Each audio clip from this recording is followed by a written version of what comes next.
Бүгдээрээ сайн байцгаана уу, шимжлэгээр ахин олдож байгаадаа баяртай байна. За энэ удаагийнхаа дугаарыг та хэдийн харж байгаачлан би Ноо театрын талаар ярилцахаар бэлдээд байна. Тэгээ Ноо театрын нэг 5 дүрийг онцлоод ярих гэж бодож байна. Тэгээд хэрвээ та хэдд сонирхолтой байх юм бол дараагийн бичлэгүүдтэй бас бусад дүрүүдээс нь ярьж болох юм гэж бодож байна. Тэгэхээр ер нь бол нэг бичлэгийн минь хугацаанд бол 5 дүр хангалттай юм байна гэж одоо материалаа бэлдэж хоорондоо бодсон. Тэгэхээр энэ Ноо театр гэж байгаа маань болохоор Но буюу одоо энэ авиас чадвар гэсэн хоёр үгийг одоо илтгэдэг ийм үг байгаа байхгүй. Тэгээ энэ нь болохоор одоо нэг 600 орчим жилийн өмнөөс ахуулаад үүссэн шинэ одоо төрлийн тухайн үед шинэ урлаг байсан. Одоо бол одоо энэ Японы үндэсний урлаг нь болчиход байгаа байхгүй. Тэгэхээр 600 орчим жилийн өмнө хэр чи Мурамачигийн үе гэдэг өмнөх одоо видеонуудыг та хэд үзчихсэн бол Мурамачигийн үе гэдгийг санаж байгаа. Тэр чинь одоо манай монголчууд одоо Япон руу довтлсноос хойшоогоо нэг 40-50 орчим жилийн дараа үе гэсэн үг байхгүй. Тэгээ Мурамачигийн үед бол ер нь бол Японы классик урлаг буюу одоо ингээд нэг тийм ардын урлаг шиг болчиход байгаа энэ үндэсний одоо янз янзын гой урлагийн төрлүүд нь маш хөгжиж ирсэн одоо шинжлэгдэжтэй шинэ одоо бүр яг урлагийн шатнд гарч ирсэн байдаг ч юм уу тийм онцлогтой үе байдаг юм байлээ. Тэгээ хэрвээ энэнийх нь он цагийг нь та хэдэд тодорхой хэлэх юм бол монголчууд одоо Япон руу хийсэн давталгаа бол 1274-өөс 1281 болон 1281 онд болсон. Тэгээ энэний дараа Мурамачигийн үе гэж байгаа. Мурамачигийн үе болохоор 1336-аас 1573 оны үе байсан байгаамаа. Тэгээ энэ Камакурагийн үед болохоор манай монголчууд довтлсноос болоод энтхийн одоо бүх самурай нар нь энэ дайн тулалдаанд оролцоод Монголыг одоо ингээ ялсан юм шиг харагдаж байгаа боловч Япон бол өөрсдөө ингээд асар их хохирол амсан. Яагаад гэх юм бол одоо энэ тийм самурай нар ч юм уу дандаа газар нутгийн тулаан хийж явдаг. Тэгээд газар нутгийн тулаан хийснийхаа дараа дандаа ямар нэгэн ашиг хонжоотой ч юм уу газар нутаг хождог ч юм уу эд баялаг янз янзын алтан кожхоос ахуулаад тийм юмтай байдаг гэсэн бол монголчуудын давталгооны дараа тэд нэр юу ч хожоогүй. Ерөөсөө л одоо яг нэг тийм бүхэл Япон гэдэг болсон хамгаалснаас өөрөөр одоо мөнгө төгрөгөөр шагнагдаагүй ч гэдэм үү те. Тэрнээс нь болоод энэ Камакурагийн үед нь самурай нар нь энийг эсэргүүцэж биднийг одоо маш их хохирол амсгасан боловч улсаас одоо ямар ч тийм дэмжлэг үзүүлээгүй гэдэг шалтгаанаар энэ Камакурагийн үе мөхөж оронд нь Мурамачигийн үе ингэж гарч ирсэн байт юм лээ. Тэгээ яг энэ Мурамачигийн үедээ энэ Ноо театр болоос. Тэгээ манай монголчууд бол одоо үүсгэт нь юм жижигхэн одоо те нэг эрвэхийн далавчны төдий чиний чамаагүй тийм ямарсан эффект үзүүлсэн юм шиг надад бол санагдсан. Гэтэ мэдээч хэтрүүлж хэлэх юм шүү дээ. Тэгээ бүх юмыг одоо өөрсдийнхээ улстай холбож бодоод авах уг нь шаардлагагүй гэж боддог ч гэсэн яах вэ? Энэ утгаар нь бодох юм бол. За тэгээд Ноо театрын талаар яриалгаа эргээд орох юм бол ерөнхийдөө энэ авиас болон чадварыг одоо үзэхтэй таашаах гэдэг. Тэгээ enjoy ханошими хийх гэдэг тийм утгатай л ер нь юм байна л дээ. За тэгээ энэ Ноо театрын урлаг бол ЮНЕСКОгийн соёлын өвд бүртгэгдсэн байт юм лээ. Одоо манай Монголоос жишээлх юм бол туйл хайлах байна, цуур хөгжин байна, лимний битүү амьсгаа байна, бие биелгээ байна, шагаа байна гэдэг ч юм уу. Эдгээр ч бүгдээрээ ЮНЕСКОгийн соёлын өвд бүртгэгдсэн байдаг шиг те. Тэгэхээр эдгээр өвүүд манай монголчуудын хувьд одоо ямар утга учиртай вэ? Тэрэн шиг энэ Ноо театр бол японочдын хувьд тийм утга учиртай үндэснийх нь юм урлагийн нэг төрөл байх нэ гэж ойлгож болох наа. Хэдийгээр 600 гаруй жилийн өмнө гээд үүссэн ч гэсэндээ тийм. Тэгээд энэ Мурамачигийн үед болохоор Кинкажижи гээд алтан сүм гээд байдаг шүү дээ. Тэр алтан сүм баригдчихсэн байна. Цайны яслын үндэс тавигдчихсэн байна. Нөгөө нэг чулуутай цэцэрлэгт хүрээлэнгүүд байдаг шүү дээ. Тэр бас нэлээд хөгжиж ирсэн байт юм байна. Бэхэн зураг буюу Суибокуга гэд энд илгэрсэн байна. Мөн Ноо театр хөгжиж ирсэн. Тухайн үед хөгжиж ирсэн эдгээр урлагийн төрлүүдийг ерөнхийдөө харах юм бол дандаа нэлээд тийм минималисттэй, чимээгүй, тэгээ нэг тийм энгийн, тиймэрхүү одоо гоо зүг илүү эрхэмсэн тиймэрхүү урлагийн бүтээлүүд байгааг олж харна. Тэгээд эднэр нь одоо жишээн тэр чулуугаар ингээд чулууг ингээд самж байгаа юм шиг хийдэг те. Тэр цэцэрлэгт хүрээлэнгийн урлаг зэн буддизмтай маш их холбоотой байдаг шүү дээ. Тэгэхээр ер нь зөвхөн одоо энэ урлаг биш те. Бусад энэ Мурамачигийн үед үүссэн эдгээр урлагийн төрлүүд бол дандаа зэн буддизмтай бас нэлээд холбоотой байдаг гэж үздэм байлээ шүү. Тэгэхээр энэ Ноо театр ч гэсэндээ өөрөө ялгаагүй зэн буддизмтай одоо багсах чулуу яг ер нь л тэрнтэй холбоотой гэдгийг бас энэ бичлэгийн ихэнд ойлгоод авчвал зүгээр юм болов уу гэж бодож байна. За тэгээд Ноо театрт бол одоо жүжигчт нь дандаа ингээд маск өмсөж жүжиглдэг гэдгээр онцлогтой байдаг. Кабуки театр бол одоо маск нүрээ будсан байдаг шүү дээ. Тэгэхээр кабуки театр Ново хоёрыг ялгаа хамгийн одоо энгийн наад захын юм нь бол кабуки бол энд байна, нүрээ будсан, энд бол одоо маск зүүсэн байж байна. Тэгэхээр энэ Ново театрт одоо маск зүүж байгаагаараа юуг илэрхийлдэг вэ гэх юм бол тэр маскыг зүүгээд тухайн тэр маскныхаа одоо дүрд орох штэ, тэр дүрийг бүтээх биш. Харин тэр байгаа дүрийн одоо сүнслэг чанарыг гэх юм уу те, тэр spiritual гэдэг байгаа шүү дээ. Тэр нэг spiritual зүйлийг нь одоо ашиглаж байгаа гэх юм уу да те. Царай төрхийг нь ашиглах гэхээс илүүтэй тэр дотор зүйлийг нь ашиглаж байгаа гэсэн утга болчих жоохоо. Тэгэхээр энэ утгаараа тэр зэн буддизмтай ингээ холбогдоод явчихж байгаа юм л да. Нэг ясандаа одоо тэр дөрүүдэд орно гэдэг нь өөрсдөө тэр одоо сүнсийг биед оруулж байгаа гэдэг шиг тиймэрхүү утга болчих жоохоо.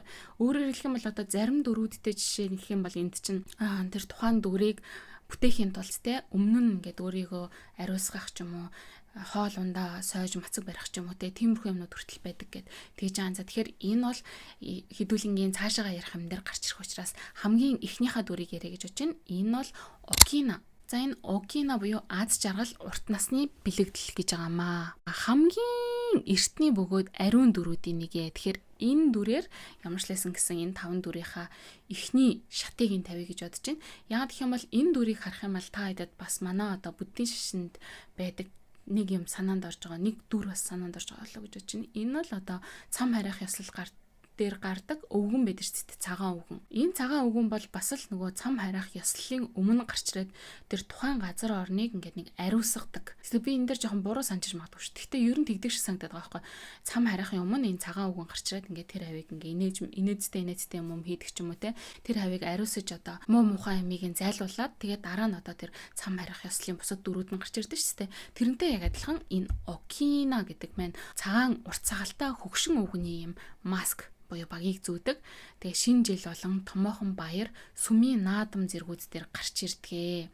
Ард түмэнд уртнаас элбэг дэлбэг байтал инх тайвны ерөөл өргөдөг. Тэгээд жүжиг эхлэхээс өмнө тухайн тайзыг ариусгадаг гэдэг одоо манай юмтай бас жоохон төстэй юм гарч ирж байгааг харж байгаа болов уу гэж бодож байна. За тэгээд зарим судлаачид бол одоо энэ Ново театрын энэ жүжгүүдийг зарим жүжгүүдийг бол ер нь жүжиг гэхээсээ илүүтэй шинто шашны ямар нэгэн ёслол гэж бас үздэг байхгүй юу. Тэр утгаараа ч гэсэндээ манай цам харих ёслолын одоо тэр цагаан өвгөнтэй жоохон төстэй юм шиг санагдаж байгаа. Манайд ч одоо төмийн их чуулга байдаг ч юм уу те, ийм цам харих ёслолыг бас жоохон урлагжуулаад үзүүлж идэв шүү дээ. Яг тэрнтэй адилхан энд одоо бас урлагжуулаад үзүүлэх юмнууд байдаг ч гэсэндээ яг нэг тийм шинто шашны ёслол болгоод хийдэг одоо юм Ново театрын жүжгүүд гэж бас тустай байдаг юм гэсэн шүү. Тэр ч утгаараа одоо энэ окинад тоглох гэж байгаа жүжигчин те тоглолтын өмнө бие сэтгэлээ ариусгадаг гэж байгаа. Тэгэхээр нэг 7 хоног орчим ч юм уу те мах идэхгүй мацаг барих ч юм уу, нэг 2-3 хоног ч юм уу те энэ хоногийн мэдгүй ч гэхдээ нэг 2-3 хоног ч юм уу бясалгал хийж бие болон сэтгэлээ ариусгаж за одоо би энэ окинад одоо тоглох, энэ окинагийн одоо тэр сүнслэг байдал юмыг те одоо биедээ ингэж оруулах те тийм одоо эрэхтэй боллоо гэж үздэг гэдэг ч байгаа байхгүй. Тэгээд энэ окинагийн яг домог нь юу юм бэ? Яг ямар учиртай юм өвөө гарч ирчээ те цагаан өвгөн гарч ирчээд энүүгээр ингээд тэгээ сайн сайхныг бэлэгдээд хүмүүст урт насыг бэлэгдээд яваад байгаа юм болоо гэдэг ингээ хайгаад үзсэн чинь яг тэр ханьяач шиг ч юм уу те энэ ханьяа шиг ч юм уу тийм тусгай тийм домог бол байхгүй юм бэлээ. Тэгвэл яг хуу дээр үед газар тариалан эрхлээд энэ газар тариалан маань ургад сайтай байх болтугай, элбэг дэлбэг хангалуун намар болох болтугай гэдэг ч юм уу те тэрийг өрөөж ийм ёслол хийдэг байсан. Энэ ёслол дээр нь одоо ийм цагаан сахалтай өвгний дүр гарч ирээд хүмүүсийг айдасалдаг, муу ёрыг үргээдэг, шинэ жилийн аз хэмрийг дуудаж бас бурхтыг баясгадаг байсан гэдэг утгаараа ийм нэг дүр бол яг нэг ард түмний нэг ёс заншил дундаа ийм дүр байж идэг байсан. Тэгээ тэрийг аваад одоо энэ Ново театрт хамгийн гол дүрүүдийнхаа нэг болгоод оруулсан гэдэг юм байлээ. За тэгээд окиногийн цагаан сахал үрчлээтэй дүр нь зүгээр нэг хөгшөрсөн байгаа ийм нэг хөгшин өвгөн бол бишээ. Харин үрчлээнүүдээр нь те урт насыг илэрхийлж байгаа. Урт нас гэдэг нь өөрөө юу юм бэ гэх юм бол хуримтлуулсан мэрэгэн ухаан юм аа. Олон үеийн адис ерөөл юм аа. Эхийг үзэж туулсан хүний одоо нухчаа юм аа. Амьдралыг харуулж байгаамаа гэж одоо энэ маскаар үзүүлдэг байх нэ. Дээрэс нь Японд одоо маш өндөр настай хүмүүсийг бол одоо бурхантай хамгийн ойрхон байгаа те нэлээд бурхан руу ойртсон гэдэг утгаараа бурхантай ойрхон хүмүүс гэж үздэг. Яг тэрнтэй адилхан энэ Окинаг ч гэсэндээ бас нэг талаараа бурханы илчимаа гэж үздэг юм билээ. Тэгээд энэ Окинатай хамтдаа ч юм уу те Окинаг гарч ирэхээс өмнө баг тэрний өмнө гарч ирдэг бас нэг дүр байгаа. Энэ дүрийг болохоор Самбасо. Энэ Самбасо нь болохоор ихэвчлэн шүү. Ихэвчлэн Окинатай хамтдаа энэ ёслолыг үйлддэг, газрыг ариусгах, муу ёрыг үргэх, ариун ургац үржил шимийг дуудах утгыг илэрхийлдэг. Одоо энэ Самбасо нь болохоор энэ Окинатай харьцуулагдах юм бол бас одоо Кабуки ч юм уу, Бунраку ч юм уу тэгээ бусад одоо энэ театрын бүтээлүүд төр ч гэсэндээ дүр болж гарч ирдэг гэдгээр онцлогтой юм билээ. Тэгээд энэ Самбасо бол одоо бусад театруудад ийм баггүй гарч ирдэг те энэ баггүй дөрүүд нь болохоор ер нь зүгээр энгийн хүн байж идэм билээ. Ноо театр дээр болохоор нэг юм хар өнгийн маск зүүдэг учиртай юм билээ.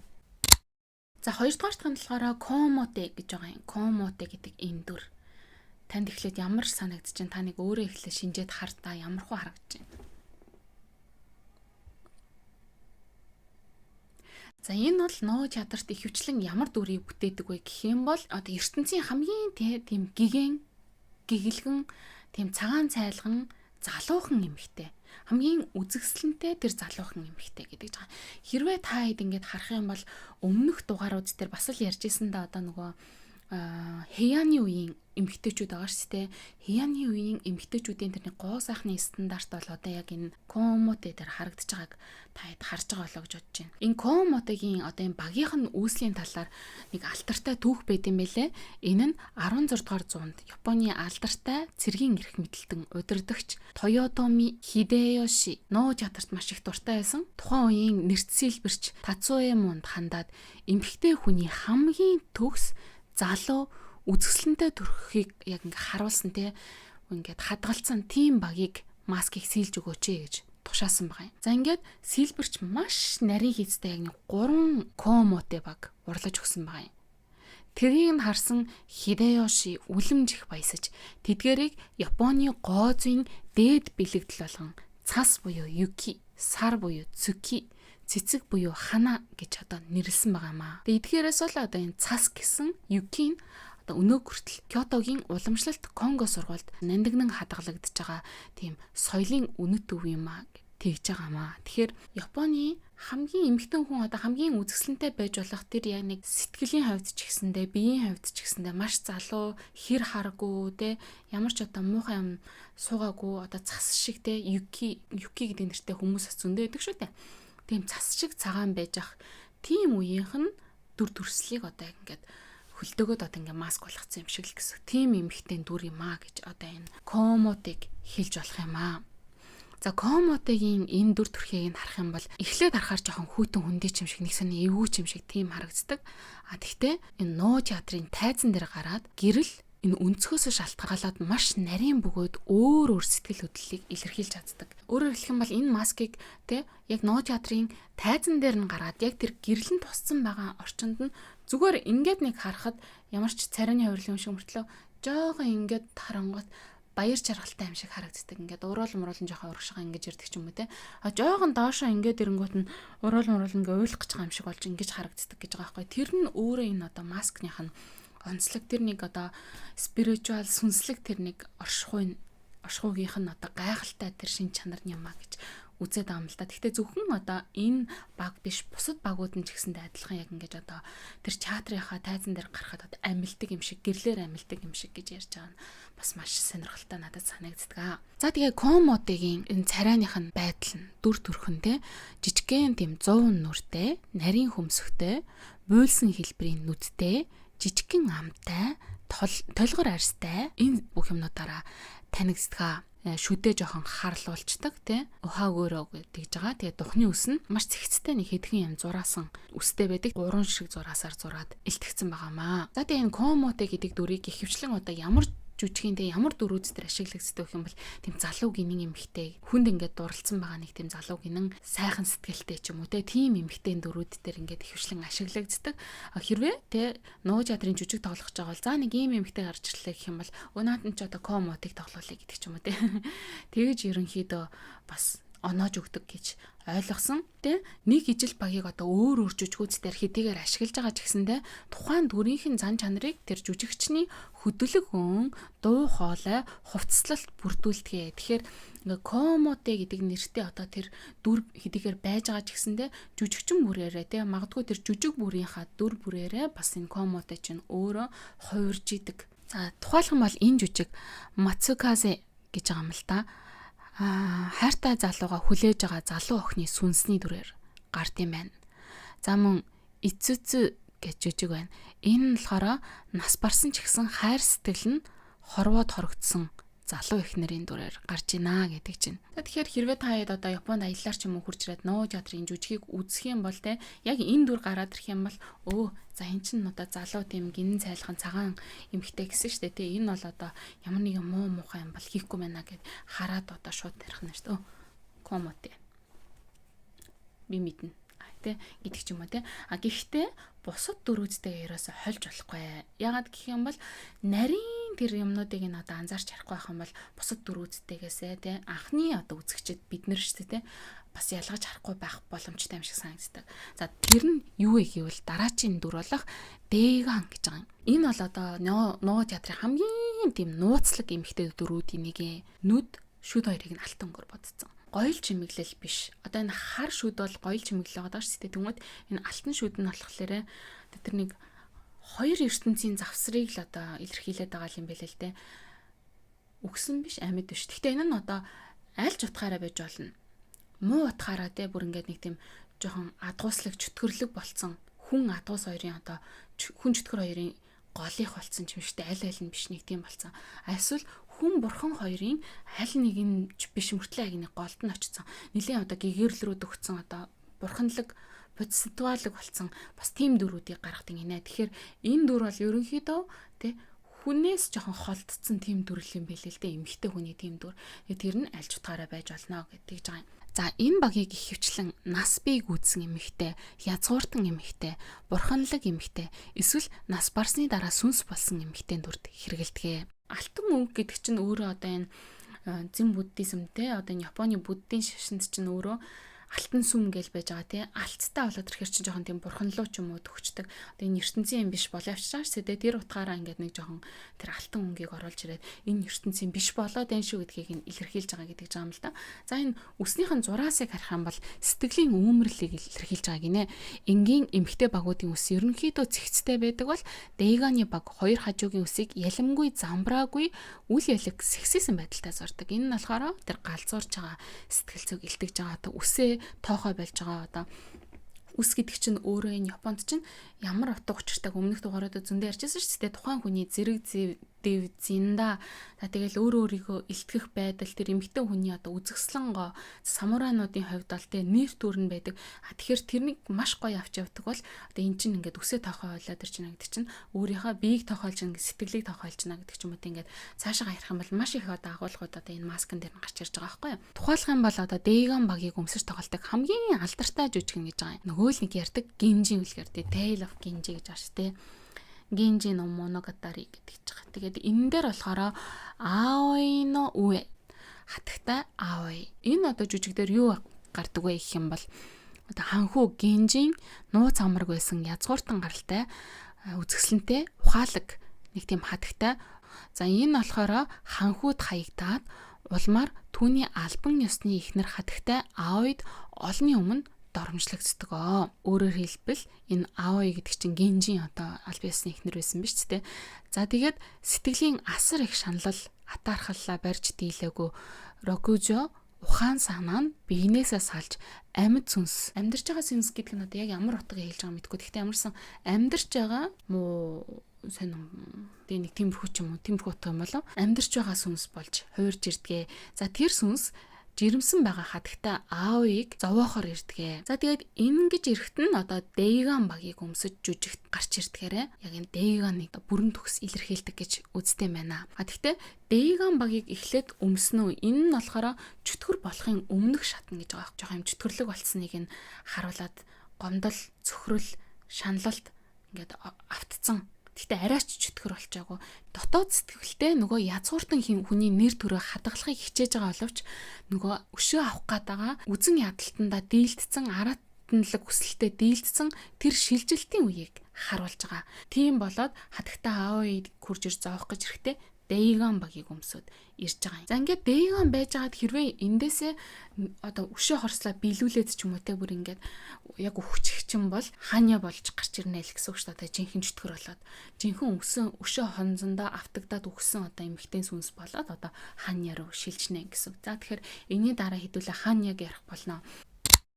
Тэгэхээр Ханьягийн талаар одоо үргэлжлүүлээд дөрөвт нь ярих гэж бодож байна л да. Ханьяг бол би өмнө нь бас нэлээд ярьж ирсэн нэг та санаж байгаа болоо гэж бодож байна. Ямар сэдв дээр ярьж ирсэн болоо нэлээд дэлгэрэнгүй ярьж ирсэн. Гэтэ тэр сэдвийг бас үзээгүй хүмүүс байх юм бол тэгээ дээрэс нь энэ сэдвийн мэн одоо энэ ярьж байгаа маскуудтай нэлээд одоо уялдаж ирж байгаа учраас Ханьяг энд ярьчих гэж бодож байна. Тэгээ Ханьяг харах юм бол те 2 эвертэй гэдэг чөтгөр гэдэг нь ингээд шууд харваас илт. Тэгээ энэ бол одоо эрэгтэй чөтгөр биш, эмэгтэй чөтгөр байгаамаа. Эмэгтэй чөтгөр гэхээр сонирн байгаа юм. Тэгээ энийг одоо ирчүүд одоо өөрсдийнхээ энэ мэн дээр айгүйх шивүүлсэн байт юм билээ. Тэгээ тэр бол одоо атаа хорсол те үзэн ядалтандаа живж тэрэндээ одоо дийлдэж хүн төрхөө бүр алдчихсан бүр чөтгөр болоод хуурчихсан эмэгтэй хүний сүнс те тэр эмэгтэй чөтгөр юм аа гэдгийг одоо зарим хүмүүс мэдгүйгээр хэлэгдэг болов уу гэж бодоод зү. Гэхдээ авахтай тэгээд мэдгүй ч гэсэндээ яг өдөр байж байгаа байдалд нь бас татагтаад хийлгсэн байж болно л да тийм нэрэ. За ингээд хамгийн алдартай багийн одоо нэг бол яалтчих энэ Ханя болж байгаамаа. Анх бол ингээд жирийн эмхтэй байсан хүн энэ бас жоохон өрөвдөлтөй түүхэлтэй. Тэгээд хайртай хүн өөрийг нь орхих эсвэл урвахад асар их одоо гомдож атаархаж хорсолд автаад тэгээд тэр их хүчтэй сэтгэл хөдлөлөө барьж чадахгүйгээр одоо чөтгөр болж хувирж байгаа ийм эмхтэн дүрийг ихвчлэн одоо энэ гаргадаг. Урдаас нь харахад маш аимшигтай. Тэгээ доошоогоо ингээд жоохон тонгоогоод гэрэл ингээд тусаад ирэхэд уйлж байгаа юм шиггүй нэгтэй харагддаг ийм дүр гэж байгаамаа. Тэгээд энийг өмнө нь нөгөө Анчин болон Киохими хоёрын домгийг та хэдэд бас ярьж өгчээсэн нэг санаж байгаа болоо гэж бодож байна. Анчин те буддийн шишний хувраг байсан. Тэр хүн нэг том одоо сахил авах гээд өөрийнхөө нэг лам багштайгаа хамтдаа даяан хийгээд явдаг. Тэгээ ингэж даяан хийж явж явах замдаа нэг одоо чинэлэг айлд орж нэг хоноглоод явдаг байхгүй одоо нэг хуургууд чинь энэ тэнд буудлаад явдаг шүү дээ. Тэгэж очихт нь Киохими Анчинг хараад анхныхаа харцаар дуралдаг байхгүй. Тэгээ шүн нь одоо өрөөнд нь ороод ингээд чи надтай үлдээч би чамд ингээд хайртай. Одоо хоёлаа ингээд цаашдаа ингээд хамт амьдрья би чамд сэтгэлтэйгээ сэтгэлээ илэрхийлсэн чинь би одоо ингээд сахил авах гоо явж байгаа. Та ингээд буцаач гэсэн чинь нөгөөх нь өрөөрөөгөө орохгүй бүр ерөөсөө салахгүй тэгхингууд нь нөгөө Анчин чинь за тэгвэл та намайг хүлээж аваараа би очиж сахилаа авчаад хүрээд ирье буцаад хүрээд ирэх гэхэд Киохимиг тайвшруулад өрөөлөө нь явуулдаг. Тэгээ Анчин маргааш өглөө нь багштайгаа зогтоо очиж сахилаа авчаад тэгээ одоо сахил авсан хүн чинь юу гэж одоо эмхтэн хүнтэй цаашдаа ураг барилдах тэ өөр замаар ингээд өөрийнхөө сүм рүү буцаад ингээд тойроод явдаг байхгүй. Тэгэхдээ бас нөгөө талаар ингээд худлаа арчиж байгаа юм л да. Эмхтэн хүнд ингээд хоосон гордлого төрүүлсэн. Тэрийг нь мэдсэн нөгөө Киохими чинь намайг ингээ хуурлаа гэж нөгөөдөг чинь хойноос нь өшөө авах гэж хөөж гүйж очдөг байхгүй. Тэг ингэж нөгөө хөөж гүйж явцдаа нөгөөдөг чинь ингээ бүр галзуурал атаархал одоо чөтөөрхөлтэй нөгөө үзэн ядалтандаа бүр ингээ хит баригдаад тэг энэ замдаа ингээ улаан луу болж хувраад тэг тэрнээс нүдэд ингээ ивэр ургаад тэгэнгуутаа хойноос нөгөөдөг чинь хайжчаад Анчинг үгүй хийгээд тэгээд дараа нь өөрийгөө үгүй хийж одоо тэр ус руу орч өөд болсон гэдэм билээ. Анчин бол яг нэг зүхтаж явж байгаад яг өөрийг нь хойноос нь одоо хөөгөд хурж ирж байгааг мэдээд нэг заваар зүхтаа тэгээ нэг сүмд ороод хонхон дотор ороод нууцсан чинь нөгөө хонхыг нь станараа цөм цохиж дотортлаа гэж тэр Анчин одоо үгүй хийсэн гэл. Тэр домгийг нь би өмнөх одоо дугаар дээр нэлийн дэлгэрэнгүй ярьж өгсөн байгаа. Ямар ч лсэн гэсэн хайртай хүндээ хууртагдсан мэдрэмжийг авсан тэр эмхтэй бол илэрхийлэхдээ энэ Ханьягийн багаар илэрхийлдэг. Тэр нь өөрөө ингээд аимшигтай аимшиг мөртлөө нөгөө талаас нь ингээд тэ харах юм бол уйлж байгаа гомдсон үнэхээр ингээд аргаа барсан тийм үнэхээр цөхөрсөн гомдсон шаналсан хорссон тэрэндээ ингээд болж уйлж байгаа ийм дүр харагддаг гэдгээр энэ Ханьягийн баг бас онцлогтой байдгаа. За ингээд хамгийн сүүлд нь Шожо гэж байгаа юм. За энэ ноо театрт болохоор хэд хэдэн одоо ийм их үстэй дүрүүд гардаг. Ингээ цагаан үстэй. Тэгэл улаан нүртэй ч юм бол одоо тэнгүү шүү дээ. Бид нарын сайн мэддэг тэнгүүч гэсэн одоо ноогийн жүжигүүц дээр нэлээд гарч ирдэг. Энэ шожо гэдэг дүр болохоор нэлээд тийм одоо ийм идэвхтэй дүр байд юм байлаа. Шожо гэдэг нь болохоор жоохон архинд дуртай, сархтанд дуртай, савдаг гэдэг жаам л да. Өөрөө анх бол Японы ардын одоо томог Йокай гэж байгаа. Юр бусын амьтад одоо нэг талаараа жоохон чөтгөр ч юм уу тийм амьтан. Анх бол хятадын одоо эртний тийм сармөгчин төрхтөө амьтны домгоос гарч ирж исэн. Тэгээд Японы соёлд өөрийнхөө өвөрмөц хэлбэрийг олоод архин туйлын дуртай улаан үстэй далайн савдаг буюу сүнс болж хөгжиж ирсэн гэж хэлдэм байна. За тэгээд гадаад төрхийг харах юм бол улаан үстэй архиндаа хөлчүүрсэн тийм улаан нүртэй байдаг. Зан чанар нь бол хүнд хор хөнөөлгүй, найрсаг, ухаалаг бөгөөд хүний хэлийг ойлгодог. За тэгэл ер нь бол хийдэг юм нь далайн ирэг дээр дуулж бүжиглэх, арх уух, цагийг хөгжилтэй өнгөрөх дуртай. Тэгэхээр ер нь бол хөвчлэн одоо хөгжилтэй хэсэг ч юм уу жоохон юм гоё дуу бүжгийн хэсэг гарч ирэх ч юм уу. Аль эсвэл архитаар сууж байгаа тийм хэсэг гарах юм бол энэ дээр нь шожоо гарч ирдэг гэж тэгж байгаа юм л да. Тэгэд энэ шожоог бас одоо маркетингийн хэрэгсэл болсон хэд хэдэн газрууд байд юм билээ.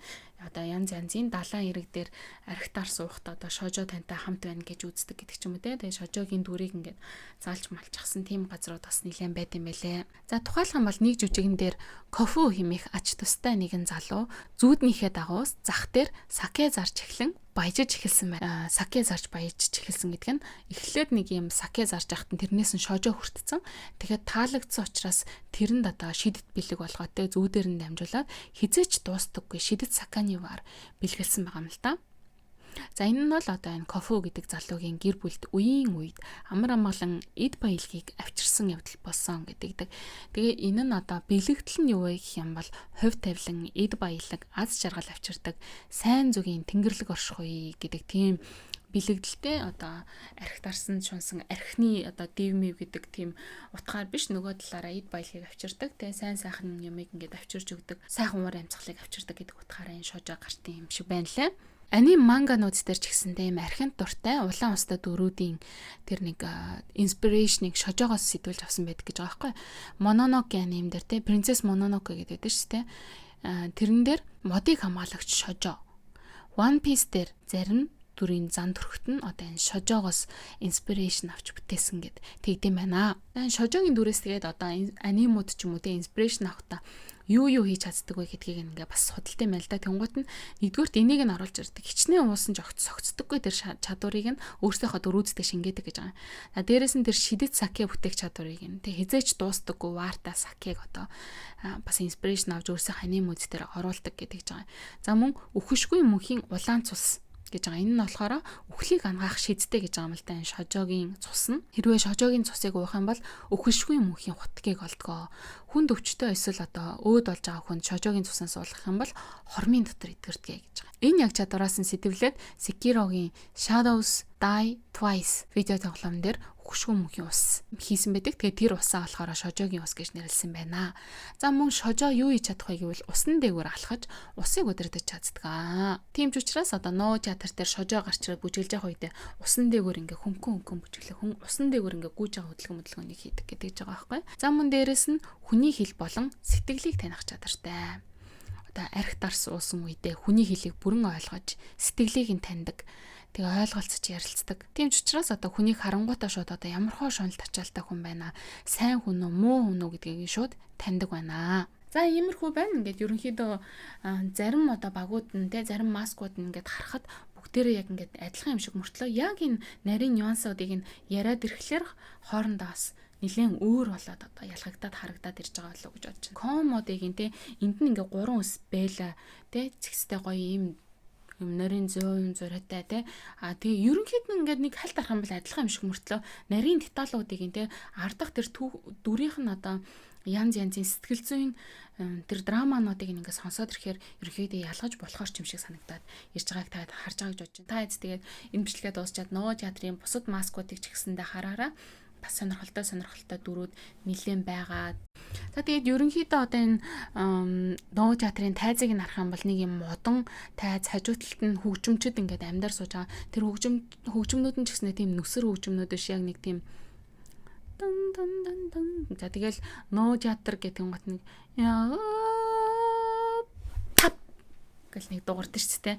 Тэгэл ингээд хүмүүсийн анхаарлыг өөрсдөргөө татангуудаа тоглож эхэлдэг. Одоо нэг тийм маш зөөлөн хөдөлгөөнтэй илүү дутаа юм ерөөсөө байхгүй. Одоо тэр соёлынх нь одоо гайхамшигт байдлыг нь мэдгүй хүмүүс бол баг унтмаар цахалхуутай тийм юм байгаа даа шүү дээ. Хэрвээ энийг нь одоо ингээд судалдаг ч юм уу сонирхдаг нарийн ширийн юмнуудыг ингээд жоохон уншаад очсон хүмүүс ингээд харах юм бол ингээд хараал юмнуудыг нь сонжоол сууж юмраад ингээд хөдөлгөөн нь яаж юм баг нь чи ямар хүн гараад ирв баг нь юу байна дээгэн гараад ирв эсвэл ясан уннаа гараад ирв аль эсвэл нөгөө комоти гараад ирв чи юу болоод байна гэж хардаг ч юм уу тэгээд тэр хөдөлгөөнүүдийнхэн тэр нарийн юмнууд бол бас бүр нарийн юм шиг үлээ тэр мэрийг нь хөшөөсөө уншиж судалж ижил одоо ярнуу гэхээс биш энэ дээр бол одоо хамаагүй гэж ярихгүй.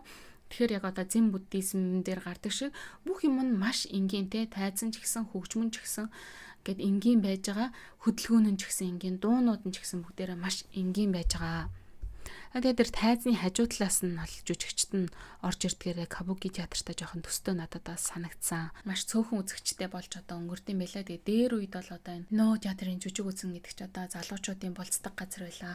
Эрхэстэйц ямбтнуудынх нь одоо өөрсдөө ямар одоо гоо зүй мэдрэмжтэй гэдгийг илэрхийлдэг тийм одоо юм байлаа. Одоо бол одоо ингээл бас л сайн хадгалж хамгаалж ингэж явахгүй бол яг тэр нэг жинхэнэ маскнуудыг бүтээдэг хүмүүс ч гэсэндээ ховордож эхэлж байгаа. Ноо театрт одоо бэлтгэгддэг хүмүүс нь ч гэсэндээ жүжигчдэн ч гэсэндээ ховордож ирж байгаа гэж бас л одоо хамгаалах шаардлагатай тийм соёлын болцсон учраас ЮНЕСКО бол одоо ингэ бүртгэж авсан байгаа шүү дээ тийм одоо тэгэл кино театрт гарч идэг шиг тийм олон ч удаа энэ одоо Ноо театрын жүжигүүд бас тоглогдоод идэггүй мэлээ. Тийм учраас эдний одоо энэ жүжигийг үзэхийн тулд бас нэлээд эртнээс реклам сурчлагыг нь харж хайж иж цагаа тааруулан байж очиж үзэх боломжтой юм шиг санагдсан. Тэгээд хэрвээ Японд хурж ирэх юм бол одоо гадуур цэцэрийн Ноо театрын янз янзын баг магнууд бол худалдааны зорилтойгоор хийцэн тийм багнууд бол маш их зарагдсан юм билээ. Тэгээд эднээсээс аваад бас гэр орноо чимэглээ. Тэр орныхоо тэр одоо маскныхаа үг түүхийг нь судлаад ингээд явах юм бол бас гоё сонирхолтой болов уу гэж бодож байна. За тэгээд хэдүүл энэ удаагийнхаа дугаарыг энэ түрээд өнгөрцгөөё. Дараагийн дугаараараа ирхэн уулзтлаа баяр таа.